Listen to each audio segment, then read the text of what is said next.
G'day guys. So look, in this session we want to look at applying slings. So you have someone perhaps who has fractured their arm and you've gone through and splintered it, etc. We'll show you a splint shortly, but very similar to what we've done with the snakebite treatment.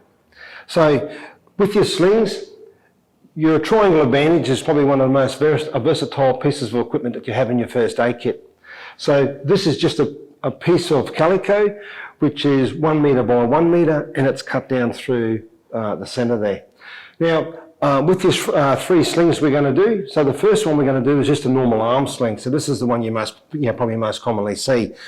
What I would recommend you do is find the point. So you've got the point and you've got the big base down the bottom. Find your point, you do a knot in the point like so. Now that knot is going to go to the injured elbow. So here, we can have our patient assist us if they're able to just position their arm in a position of comfort. Now this sling, the normal arm sling, is the one that goes under. So it goes under the arm like so. And again, that knot goes to the injured elbow. We bring it up, over like so. We can use, I'll just get Megan here just to turn around for us slightly. And here I'm just using the collar. So we're going to try as much as we can to bring this knot down over there like so, using the collar as a pad. And we're just going to do a little knot there, like so, bring it down over the collar. Let's come back a little bit, and our sling should come down so little pinky is just poking out. So in this video, we're going to show you how to apply the elevated arm sling. So again, in the previous video, we've tied a knot in the point.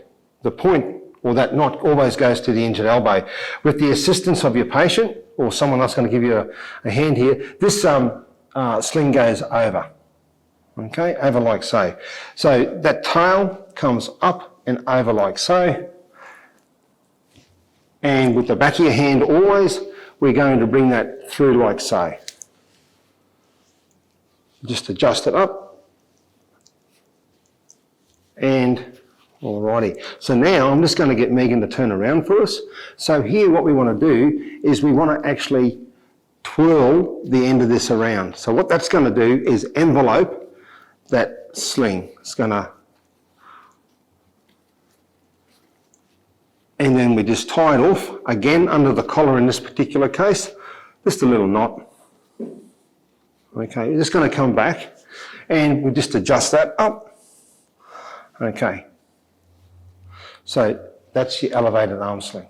Okay, so in this session, guys, we're just going to show you how to apply the collar and cuff sling. So here we've laid out our triangular bandage, and like I said previously, you've got your big base and your point.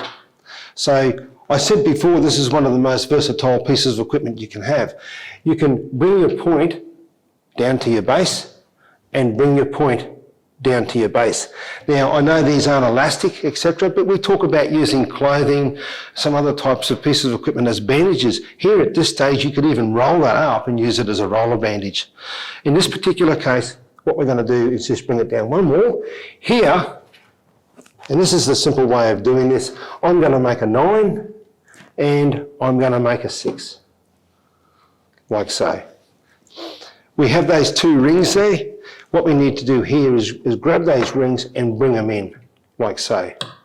A lot of times people make the mistake of grabbing them like that and pull up. It's not going to work. So grab hold of your rings like so, bring it in, and there you have. We're going to apply the collar and cuff to Megan. So here, turn that up. And so just very, very gently, we're just going to bring that knot together like so. This knot is designed so it doesn't get tight. The patient will find their position of comfort, and we're going to bring that around, and again we're going to tie off. So just using a simple knot, like so, just a simple bow. Very easy to get off if we have to. We've done it under the collar to provide a little bit of padding, and there we have a collar and cuff.